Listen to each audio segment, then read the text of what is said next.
pouco adulto, porque, na realidade, eu tenho que falar para esses dois públicos. Isso é uma tarefa muito, muito difícil. Se você atingir só os pequenos, os adultos vão ficar assim, talvez meio, né?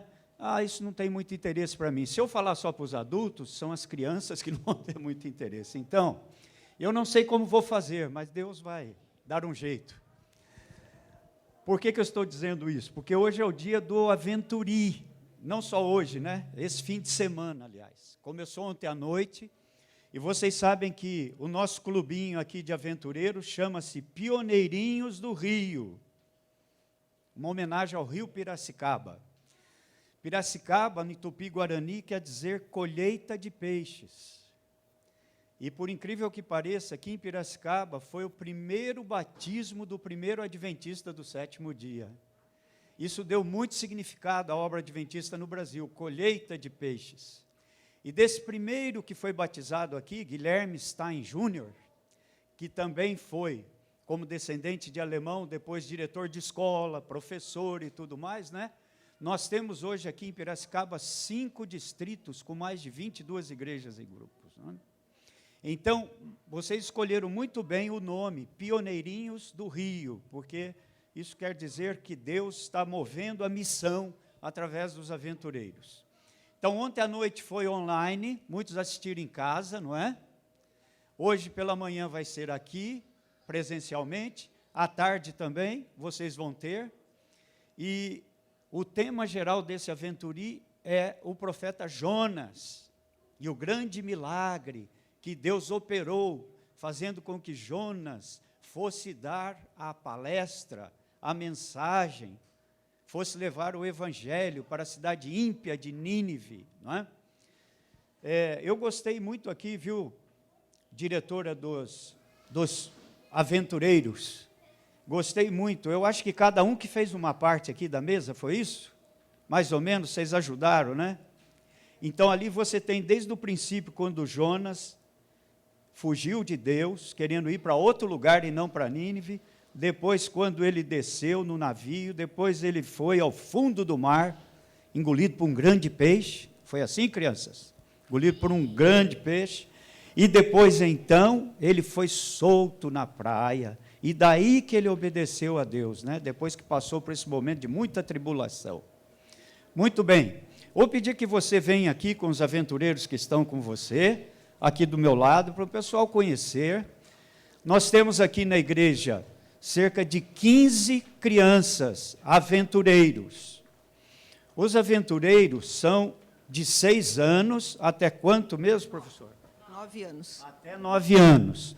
E quando eles completam 9 anos, aqui estão as nossas irmãs que ajudam, essa criançada boa e bonita aqui, né? E então, para cá? Então venha para cá, para aparecer na câmera, que o pessoal também que está assistindo em casa quer ver vocês e conhecer. Isso aí. Deu certo? Deu certo. Então, depois, quando completam 9 anos, eles vão para os desbravadores, não é? Até 15 anos. E depois dos 15 anos, eles vão para a Sociedade Jovens, chamada Sociedade JA, Jovens Adventistas.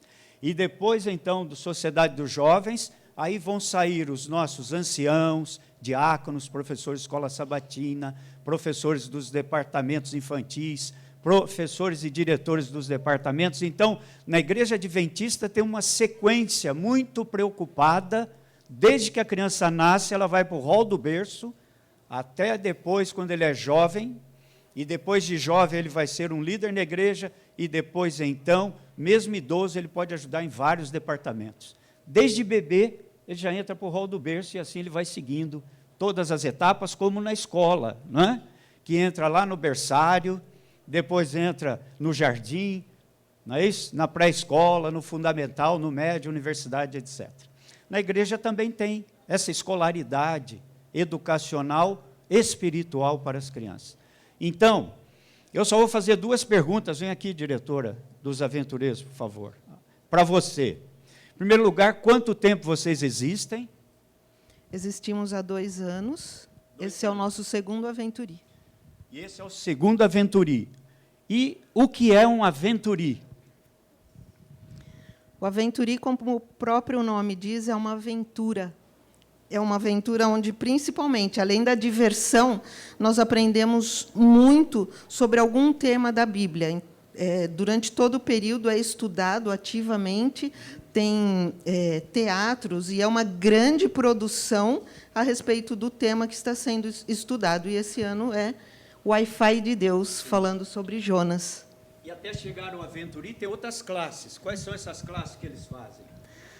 Ao longo do ano, né, os aventuris se reúnem. No nosso caso, nós nos reunimos a cada 15 dias, sempre aos domingos. E cada classe, cada unidade tem um livro, um caderno que estuda, desde natureza, boas maneiras, vida familiar, o cuidado consigo mesmo, o cuidado com o corpo. E aí, quando chega nessa época do ano, culmina com o Aventuri, e no final do ano nós temos a formatura das nossas crianças, dos nossos aventureiros. Muito bem. Eu vou fazer uma pergunta por extensão. Nós temos 15 crianças, de 6 a 9 anos, né? E nós temos também crianças que não são da comunidade adventista aqui da Tiradentes, né? E nós temos recebido essas pessoas, que são os pais, que trazem essas crianças e desejam que elas sejam educadas nas boas maneiras, em todas as coisas que aqui são ensinadas, né? Natureza, temor a Deus, que é o principal, e tudo isso, né? E você poderia pedir que, se temos alguns desses pais aqui hoje, que eles se levantassem, que a gente conhecesse? Não estão. Na verdade, tem a Berê ali no fundo. E os pais também que são adventistas poderiam levantar, né? Para a gente conhecer, né? Então, temos uma aqui. Vamos, Lu. Quem mais? Cadê o Alexandre? Isso. Aí. Alexandre está. Maurício. Mais uma aqui. Temos mamães aqui também. Isso. Né? Muito obrigado pela presença de vocês. Estão ensinando essas crianças a melhor coisa da vida, né? O temor a Deus, reverência a Ele, de que existe um novo céu, uma nova terra, depois de sairmos daqui. Vamos dar uma saudação a todos, então, aos pais, aos aventureiros, às líderes, às mamães, aos papais, que Deus os abençoe ricamente. E hoje à tarde, então, que horário? A partir das 15 horas. Estaremos aqui até às 20, porque o Aventuri hoje ele tem 2 programações. Ok. Né? Para eles não precisarem ir para casa, voltar, depois fica com preguiça e vai que não volta. Então, nós vamos ficar aqui o tempo todo, vamos segurar com atividades, né, com lanche, vai ser show. Que bom. Então, hoje todo mundo vai comer fora de casa hoje. Olha que chique. Vai. Tá bom? Deus abençoe vocês, viu? Pode ir ali com a titia. Isso. Muito obrigado. Meus irmãos, eu disse que a tarefa era difícil porque para falar para crianças e adultos, porém o tema bíblico alcança a todos. Nós já estudamos há poucas semanas atrás, nós estudamos aí sobre a história de Jonas, não é? Em uma das nossas lições da Escola Sabatina. Então ela é por demais conhecida, mas eu gostaria de tirar algumas reflexões do livro de Jonas. Sabe que a Bíblia, cada vez que nós abrimos, pode ser até mesmo no mesmo capítulo, nós tiramos lições diferentes para a nossa vida espiritual. Tente, por exemplo, abrir o Salmo 23, que é o mais conhecido, até das crianças, o Salmo do Bom Pastor, não é, crianças? E então você leia esse Salmo durante uma semana, todos os dias pela manhã. Você vai ver que a sua mente vai se fixar num ponto diferente a cada dia, que você não imaginava, e aquilo brotou diante dos seus olhos. Então a Bíblia é uma fonte inesgotável. Assim nós podemos estudar histórias conhecidas, como do profeta Jonas, e extrair reflexões que às vezes não havíamos atentado para essas reflexões. Vamos abrir aqui a palavra de Deus, então no livro de Jonas, tá certo? Ele vem depois de Amós, e fica mais fácil aí de você descobrir. Jonas na Bíblia só tem 2 páginas, e apenas 4 capítulos curtos, mas ele encerra uma lição muito profunda para todos nós. Nós vamos ver qual é essa lição. Eu vou ler aqui na Nova Versão Internacional, Talvez você esteja com uma versão um pouco diferente no palavreado, mas a mensagem é a mesma, tá bem? Então, eu estou lendo na NVI, a Nova Versão Internacional. Começando aqui os versículos 1 em diante do capítulo 1, irmãos. A palavra do Senhor veio a Jonas, filho de Amitai, com esta ordem: vá depressa à grande cidade de Nínive e pregue contra ela, porque a sua maldade subiu até a minha presença. Mas Jonas fugiu da presença do Senhor.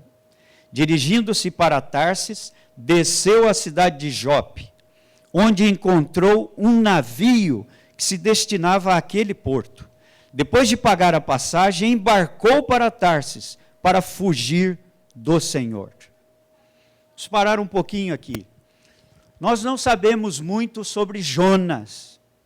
Tão poucos comentaristas bíblicos dão maiores detalhes, informações sobre o personagem Jonas. Algumas coisas, no entanto, nós conseguimos saber ao longo das histórias bíblicas. Por exemplo, ele era filho de Amitai, ele era um judeu, pertencia ao povo de Israel, ele talvez não fosse de família nobre, mas também ele não era nem levita, nem sacerdote. E Deus o chama para ser um mensageiro. O profeta nem sempre predizia o que iria acontecer, que nós chamamos de profecia. Profetas muitas vezes eram pregadores, mensageiros, aqueles que também davam advertências ao povo de Deus. E não só prediziam eventos futuros. Jonas foi chamado assim, não para predizer algo como Daniel, como outros mais da Bíblia, mas para dar uma mensagem dura à cidade de Nínive. Jonas deve ter vivido mais ou menos há 2.800 anos atrás. Muito, muito tempo atrás. Ele viveu lá pelo ano 700 e pouco, antes de Jesus Cristo vir à Terra. Então já se vão quase 2.800 anos. E Deus um dia chega para ele, nós não sabemos que idade ele tinha, se era jovem, se era adulto, e diz assim: você deve ir sob o meu comando e na força do meu espírito à cidade ímpia. Lá só tem gente ruim, maldosa, homens e mulheres que fazem somente o mal. E eu quero que você pregue que em tantos dias essa cidade vai ser destruída, totalmente com seus habitantes. Jonas, então, o que ele fez? Em vez dele ir a Nínive para um lado, ele desceu para a cidade de Jope e tomou o navio para outro lado, em outra direção, oposta. E ele disse assim: eu vou fugir dessa missão, porque eu não quero lá falar para essa gente maldosa. Bom, Jonas tinha 2 motivos para não querer pregar em Nínive. Vamos ver. Primeiro motivo: os ninivitas, quando saqueavam cidades, dominavam as cidades e levavam prisioneiros, eles colocavam uma argola no nariz dos prisioneiros, assim, como se coloca às vezes argola no nariz dos animais, né? Eles colocavam uma argola e puxavam esses prisioneiros pela argola do nariz. Imagina a crueldade. Quando eles matavam os homens, com as mulheres não faziam assim, mas com os homens, eles empalavam os homens. Sabe o que é empalar? Empalar é atravessar você de baixo para cima, até sair na boca um pedaço de ferro. Então eles empalavam, como enfiar uma carne no espeto, e deixavam a pessoa estaqueada no sol, no vento, nas intempéries, até ele morrer ali, empalado. Eles eram muito cruéis. Se algum prisioneiro tentava fugir, eles cortavam os dedos das mãos e dos pés, e deixavam saindo sangue até aquela pessoa morrer de hemorragia. Então, Jonas, em primeiro lugar, não queria ir lá em Nínive, porque ele disse: imagine, eu vou lá, vou dizer a eles que eles vão ser destruídos daqui tantos dias, eles vão fazer alguma coisa comigo, vão tirar a minha vida. Eu não vou lá. Segundo motivo, Jonas também não queria ir lá, porque ele sabia que Deus é amor, e Deus é misericordioso. E Deus é compassivo, Ele ama as pessoas, por mais longe que as pessoas estejam de Deus, fazendo coisas erradas. Então ele disse assim: Deus, eu conheço muito bem ao Senhor. Se eu for lá e pregar, e eles se arrependerem, o Senhor vai mudar a promessa e não vai matá-los, nem vai destruir a cidade. Então eu não vou lá, porque eu não quero que esses ímpios vivam, quero que eles morram mesmo. Eles merecem a morte, por toda a crueldade que eles fazem com as pessoas. Então ele tinha esses dois motivos para não ir a Nínive, por isso ele fugiu. Verso 4 agora, olha só. Porém o Senhor fez soprar um forte vento sobre o mar, uma tempestade tremenda. E daí o que aconteceu? O navio que Jonas estava começou a bater de um lado para o outro nas ondas, como se fosse ser destruído de uma hora para outra, arrebentar-se completamente. E os marinheiros ficaram com muito medo. E eles disseram assim: vamos fazer uma coisa, alguém aqui tem um pecado muito grande e fez algo muito errado. Vamos lançar sortes para ver com quem vai sair. Essa pessoa com quem sair a sorte, é ele que está errado. Nós temos que jogar essa pessoa no mar. E quando eles jogaram as pedras e jogaram as sortes, caiu em quem? Caiu bem em Jonas. Olha só, ele tentando fugir e agora ele foi descoberto. E daí eles disseram: o que você fez de tão errado para que a gente seja acometido com essa tempestade? Estamos quase a morrer. O que você fez, homem? E ele contou então. É que Deus, o Senhor Jeová, o Deus a quem eu sirvo, porque os outros serviam deuses pagãos, sol, lua, estrelas, mar, rio, árvore, eram os deuses dos outros marinheiros. Jonas era o único que acreditava no Deus verdadeiro. Ele disse: eu tinha uma missão, e como eu fugi, Deus agora está castigando, porque eu não cumpri aquela missão. E ele disse assim: se vocês me jogarem no mar, igual está aqui em cima da mesa, né? Quando jogaram Jonas lá, né? Ele fugiu do navio, depois ele foi jogado ao mar. Ele disse: se vocês me jogarem ao mar, vocês vão ficar livres dessa tempestade na mesma hora. E depois de muito lutar e não conseguir então que o navio pudesse ainda rumar para Tarsis, em meio àquela tempestade, porque estava cada vez mais furioso o mar, e o navio quase estava indo para pique, como a gente diz, ou a pique para o seu naufrágio, então eles jogaram Jonas ao mar. Quando eles jogaram Jonas ao mar, o mar se acalmou rapidamente, diz a Bíblia. E então Jonas desceu, e aqui no verso diz assim, verso 17, o Senhor fez com que um grande peixe engolisse Jonas, e ele ficou dentro do peixe 3 dias e 3 noites. Desde criança, eu não vou falar desde pequeno, porque pequeno eu sou até hoje, não é? Mas desde criança, eu sempre ouvia minha mãe contar historinhas para mim e para os meus irmãos, primeiro ali no jardim da infância, depois minha mãe foi professora dos primários, e eu estava lá, ouvindo minha mãe. E ela dizia que quando Jonas foi jogado ao mar, veio uma baleia e engoliu Jonas, uma grande baleia. E ele ficou lá no estômago da baleia 3 dias e 3 noites, antes de ser jogado na praia. Mas depois que eu comecei a estudar um pouco, e comecei a observar que as baleias não têm uma garganta tão grande, por onde possa passar um homem. Embora as baleias sejam animais marinhos enormes, a sua garganta é estreita. Ela não consegue engolir um homem. E eu fui ver um pouco isso, disse: mas será que a minha mãe, então, na inocência dela, não é coitada, simples como era, acho que ela não imaginava isso. E eu descobri algumas coisas, crianças, que as baleias são chamadas de cetáceos. Cetáceos. E elas são grandes animais marinhos mamíferos. E depois, então, o que acontece com essas baleias? elas têm uma classe chamada Balenopterídeos.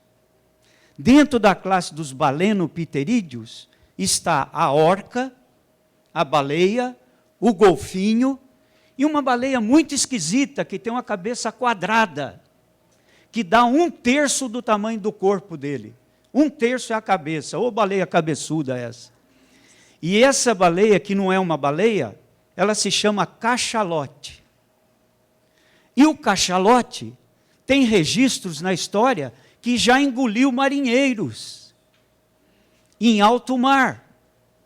Há registros históricos de que a cabeça do cachalote é uma cabeça quadrada, 1/3 do seu corpo, e ele chega a 41 mil quilos, 41 toneladas. 60, 70 metros, os machos, e as fêmeas, 16 toneladas. Então, esse cachalote foi o grande peixe, que no original é Dag Gadol, grande peixe, não baleia, que engoliu Jonas. Tá bom? E quando a Bíblia diz aqui, na versão internacional, Deus preparou um grande peixe, está correto aqui, para engolir Jonas. Então foi um cachalote que engoliu. Depois, se a gente descobrir a figura aí no Google do cachalote, eles vão pôr para vocês até o final. Tá bom? E daí o que aconteceu? Jonas ficou lá apertado no estômago daquele cachalote, daquele grande peixe, no meio daquela gosma toda ali, do estômago, de gordura e substâncias ácidas. Ele ficou ali, naquele meio ali. Imagina o cheiro, imagina o odor, imagina a coisa que era escorregadia, não é? É como um colchão de água, que você vira de um lado, vira para o outro e nunca dá certo colchão de água, né? Parece que até aboliram já o colchão de água, porque não pegou muito. Mas veja só, Jonas estava ali, né? No meio das entranhas do cachalote. Sabe, às vezes em nossa vida, Deus manda tempestades para que nós possamos voltar a Ele. E foi exatamente isso que aconteceu com Jonas. Ele era um pregador, mas ele mesmo não estava convertido totalmente.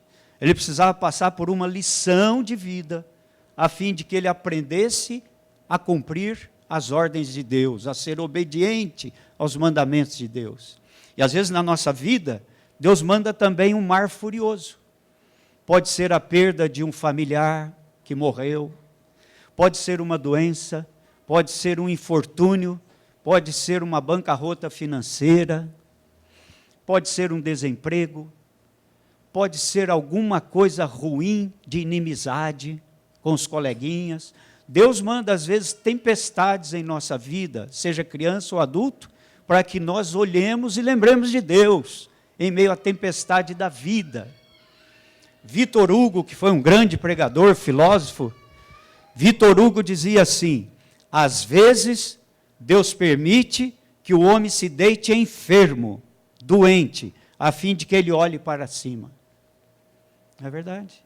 Porque quando você está em pé, você só olha no horizonte e olha para baixo, para as coisas materiais.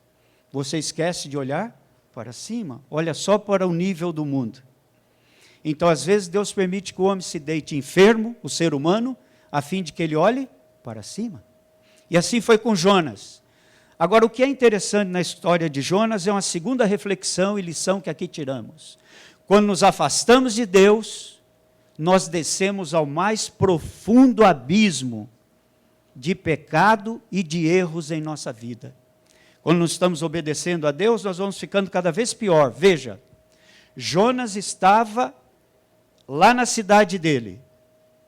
Aí ele foi para Jope, Jope era mais embaixo. Aí ele comprou uma passagem para Tarsis, que era mais embaixo do que a cidade de Jope, e desceu para o navio. Note, a Bíblia diz que depois ele desceu para o porão do navio. E depois do porão do navio, ele desceu para o mar. Olha aí o cachalote, está vendo? Mas tem uma outra figura aí, se vocês puderem achar, que aparece mais a cabeça dele quadrada assim. Daqui a pouco eles põem aí. E depois do porão do navio, ele desceu para o mar. Depois que desceu para o mar, desceu para o fundo do estômago do peixe. E depois o peixe levou ele para o fundo do mar. Então, Ele desceu,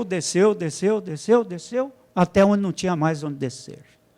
Quando nós fugimos de Deus, nos afastamos dos princípios de Deus, nós descemos na vida espiritual.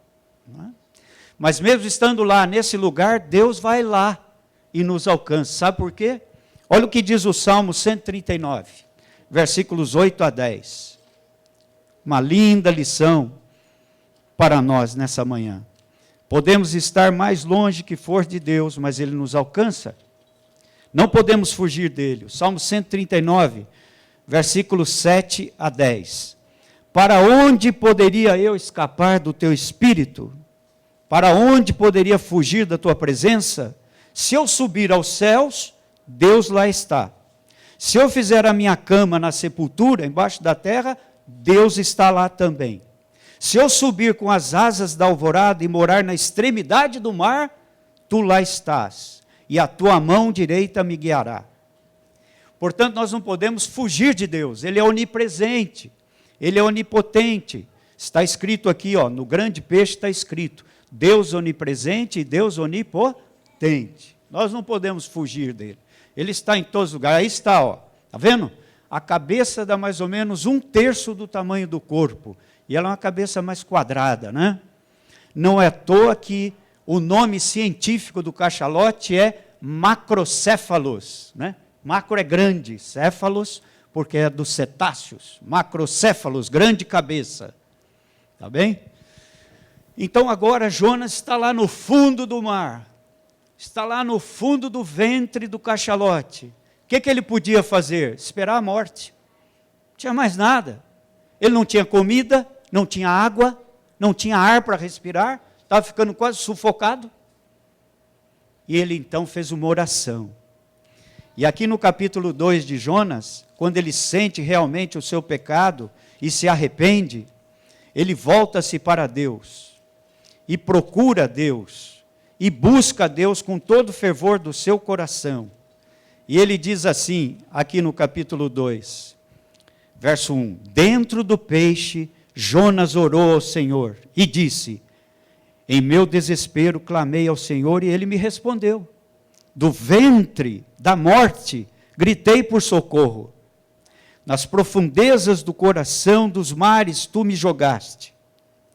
Todas as tuas ondas e vagas passaram sobre mim. Eu disse, fui expulso da sua presença. Verso 6, afundei até chegar aos fundamentos dos montes. Mas tu trouxeste a minha vida de volta da sepultura. Quando a minha vida já se apagava, eu me lembrei de ti, Senhor, e a minha oração subiu a ti, ao teu santo templo. E ele diz no final do verso 9, a salvação vem do Senhor. Quando Deus nos manda uma tempestade, uma provação, uma dificuldade, uma tentação na vida, e a nossa vida se transtorna, ela muda totalmente, aí nós lembramos de Deus em meio àquela aflição. Foi o que Jonas fez. Ele disse, bom, eu só tenho uma segurança agora, pedir que Deus me tire daqui, eu não sei como Ele vai fazer. Humanamente é impossível eu sair desse peixe aqui. Como é que eu vou sair daqui? Estou no fundo do mar, no fundo do estômago do peixe. Mas Deus é Deus do impossível, não é? Aquilo que é impossível aos seres humanos é possível para Deus. E Deus fez com que aquele grande peixe subisse da profundeza do mar, fosse até perto de uma praia e vomitasse Jonas ali na areia. Pensa só como é que Jonas saiu, né? Vocês acham que ele saiu limpinho, hein, crianças? Não, né? Vocês acham que ele saiu perfumado? Também não, né? Ele saiu com a roupa toda certamente rasgada, né? Apodrecida pelo ácido ali do ventre do peixe. Ele saiu ali tendo aquela gosma do vômito, aquele cheiro horrível em cima dele. É assim que às vezes nós voltamos para Deus. Nós voltamos na condição do filho pródigo, rasgado, sujo, miserável, sem dinheiro, sem recursos, sem nada. E é aí que Deus nos alcança, é aí que Deus vai no fundo da nossa alma e muda a nossa vida. Quando nós nos entregamos totalmente a Ele, dizemos, Senhor, eu pequei, me perdoa, eu estou arrependido, não quero mais essa vida. Aí é o verdadeiro arrependimento. Não é? Aquele que mentia, não vai mentir mais. Aquele que desobedecia o papai e a mamãe, não vai mais desobedecer. Ele muda. Aquele que era rebelde na escola, agora vai se tornar um bom aluno, como a história de hoje contou. Então Deus nos muda em meio às tragédias. Aquele que tinha vícios, como adultos, não vai ter mais os vícios, vai adorar a Deus, andar novo caminho. Então agora Deus disse no verso 10, e o Senhor deu ordens ao peixe, ele vomitou Jonas em terra firme. Verso 1 do capítulo 3, a palavra do Senhor veio a Jonas pela segunda vez, com esta ordem, vá à grande cidade de Nínive, pregue contra ela a mensagem que eu lhe darei. Olha a diferença do capítulo 1. Mas Jonas, verso 3 do capítulo 1, diz, fugiu da presença do Senhor. E aqui o verso 3 diz, Jonas obedeceu a palavra do Senhor e foi para Nínive. Teve diferença ou não? Teve muita diferença. Da primeira vez que ele recebeu a missão, ele fugiu dela. Na segunda vez, ele foi a Nínive, obediente, porque ele havia passado pelas provações da vida. É assim que Deus nos alcança muitas vezes. E ele foi lá e percorreu, verso 4, durante um dia, proclamando, daqui a 40 dias, Nínive será destruída, e todos os seus habitantes morrerão, se não acreditarem no Deus verdadeiro. Eles eram pagãos, se ajoelhavam diante de árvores, diante de altares de pedras, diante da lua, quando ela saía, diante do sol, das estrelas, eles eram pagãos. Mas ele disse, se vocês não se converterem ao Deus verdadeiro, vocês vão ser destruídos. Quando as notícias chegaram ao rei, o rei proclamou um jejum em toda a cidade. Disse assim, vamos clamar a Deus. Quem sabe esse Deus verdadeiro se arrependerá. E ele então vai nos salvar e nos livrar da morte. Quero fazer um outro parênteses aqui, falar um pouco aqui, um minutinho apenas, para que você não saia daqui com dúvida sobre o que é o arrependimento de Deus e o que é o arrependimento do homem. Aqui, no versículo 9 do capítulo 3, diz assim, talvez Deus se arrependa e abandone a sua ira e não sejamos destruídos. Verso 10, depois que Jonas pregou, e eles proclamaram jejum e se arrependeram, o verso 10 diz, tendo em vista o que eles fizeram, e como abandonaram os seus maus caminhos, Deus se arrependeu, e não os destruiu como tinha ameaçado. Então, será que Deus se arrepende? Não, Deus nunca se arrepende. Deus é perfeito. Deus nunca faz algo errado para se arrepender disto. Então, por que a Bíblia diz aqui que Deus se arrependeu? Porque quando o ser humano se arrepende, é porque ele fez algo errado, ou porque ele transgrediu a lei de Deus, ou porque moralmente ele cometeu algo antiético, algo errado que a sociedade não aprova, roubou, matou, etc, etc. E depois ele se arrepende do mal que ele fez. Então o homem se arrepende sempre porque ele fez algo errado. Mas Deus, como é perfeito e nunca faz nada errado, como é que Deus se arrepende? Porque as promessas de Deus estão vinculadas à atitude do ser humano.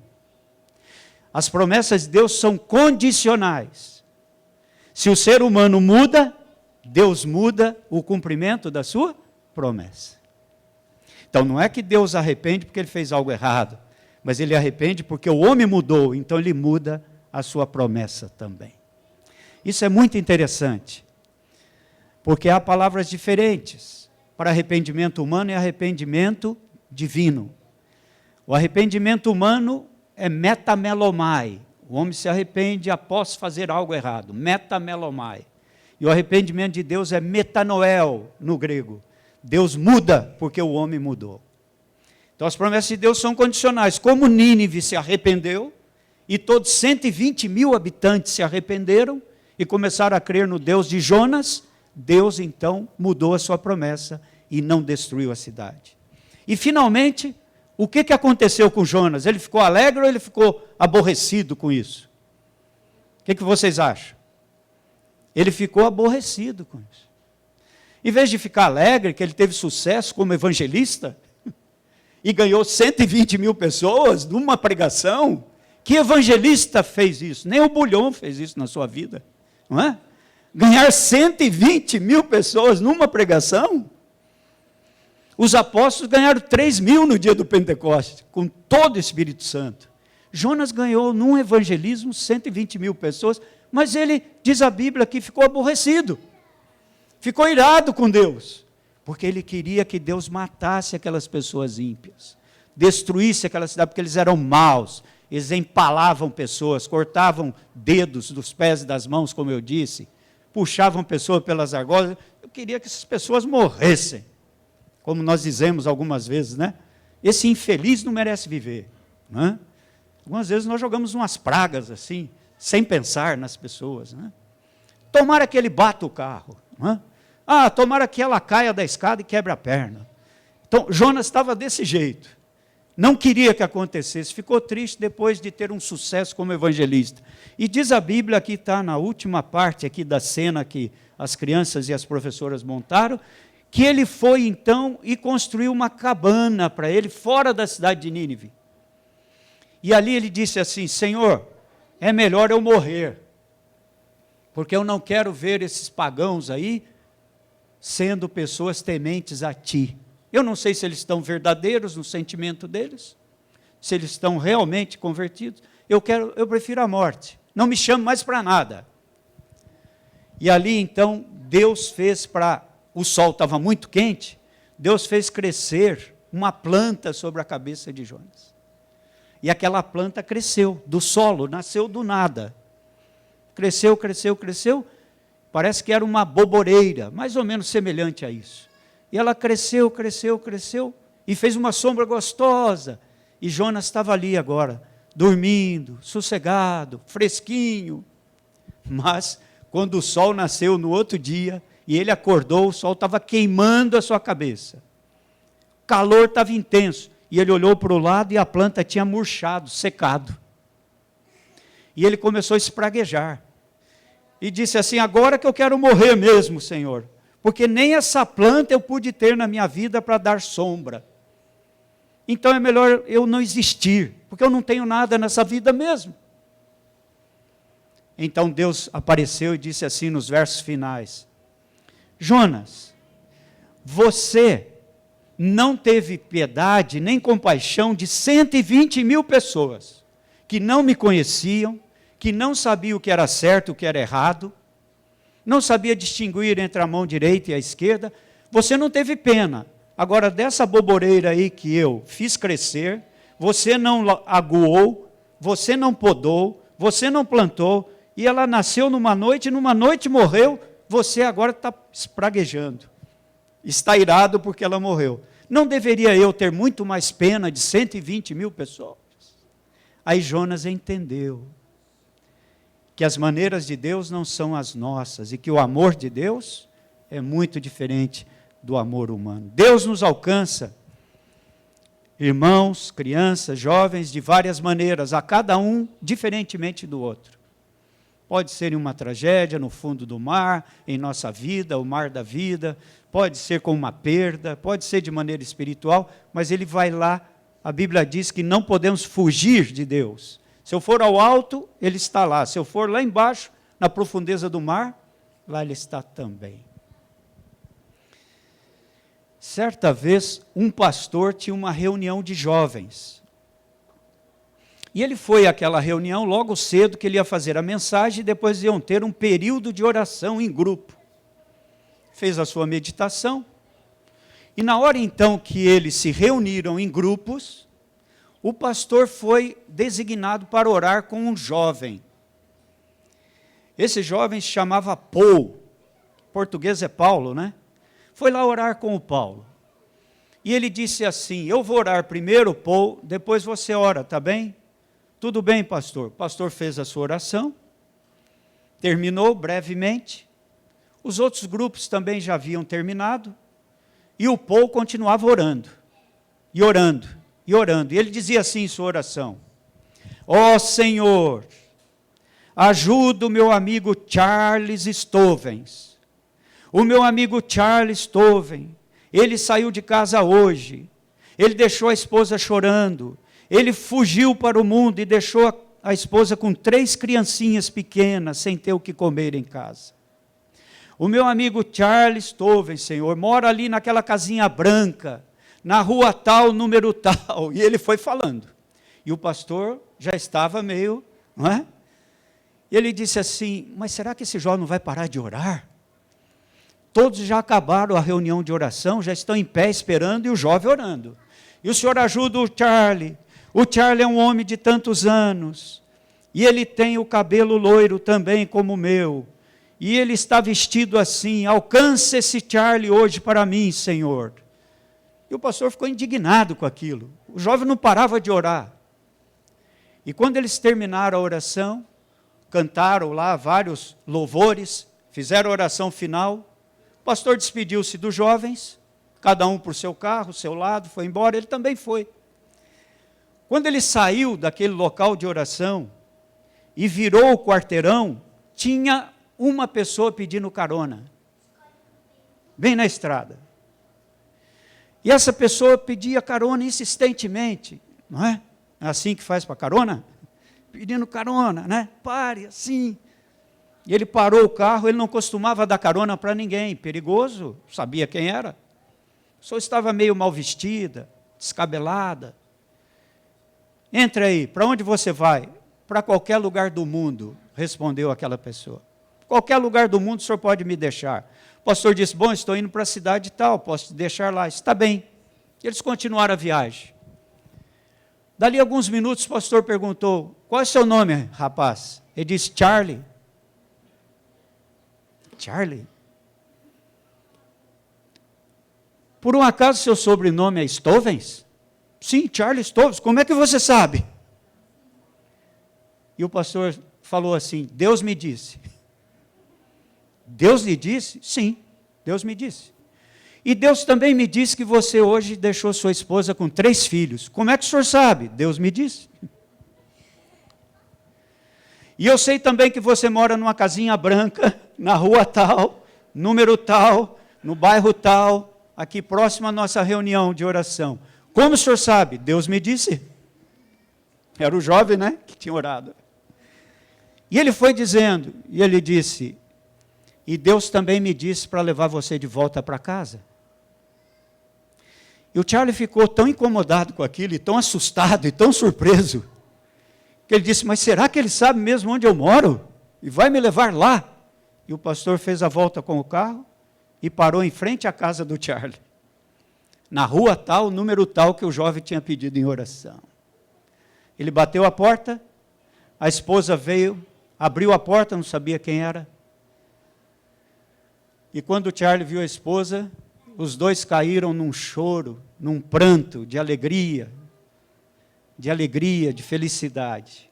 E Charlie pediu para o pastor entrar na sua casa e disse, meu bem, você não sabe o que aconteceu.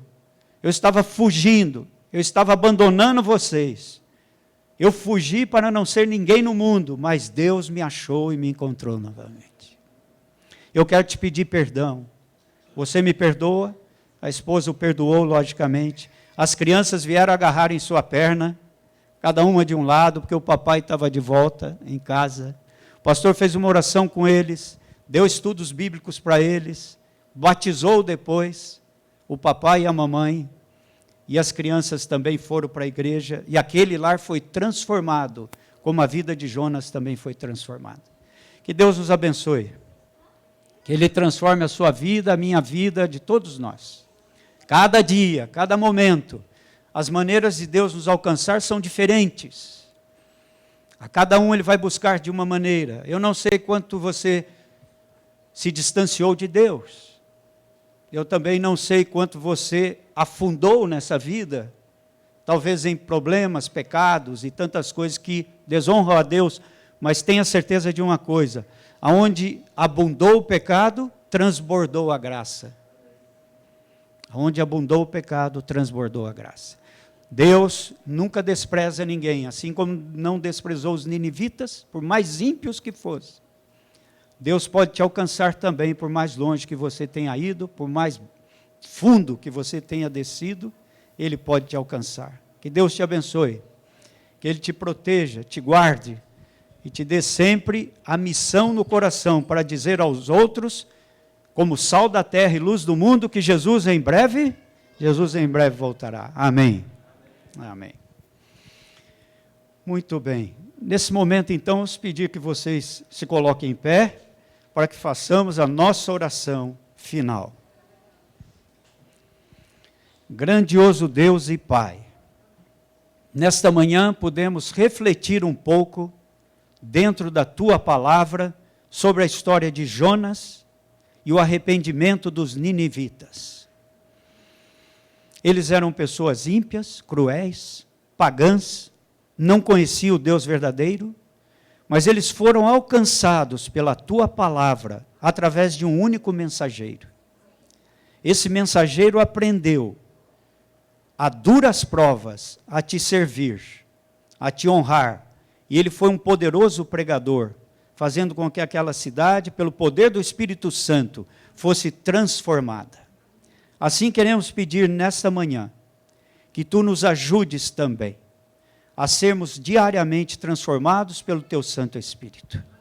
Se há alguma coisa em nós que ainda nos impede de melhor Te apresentarmos ao mundo e testemunharmos de Ti, arranca isso de nós. Tira toda a mágoa, toda a culpa, todo o pesar, todo o ressentimento, todo o pecado que nos afasta de Ti.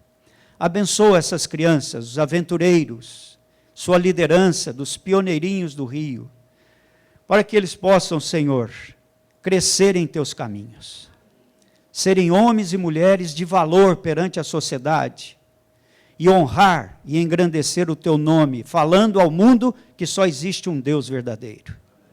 Abençoa seus pais, o lar de cada um deles, para que não falte o pão de cada dia dentro das suas portas. Dá-nos um sábado feliz em Tua companhia, e abençoa o restante da programação dessa tarde. Nós pedimos tudo em nome de Jesus. Amém, Senhor. Amém.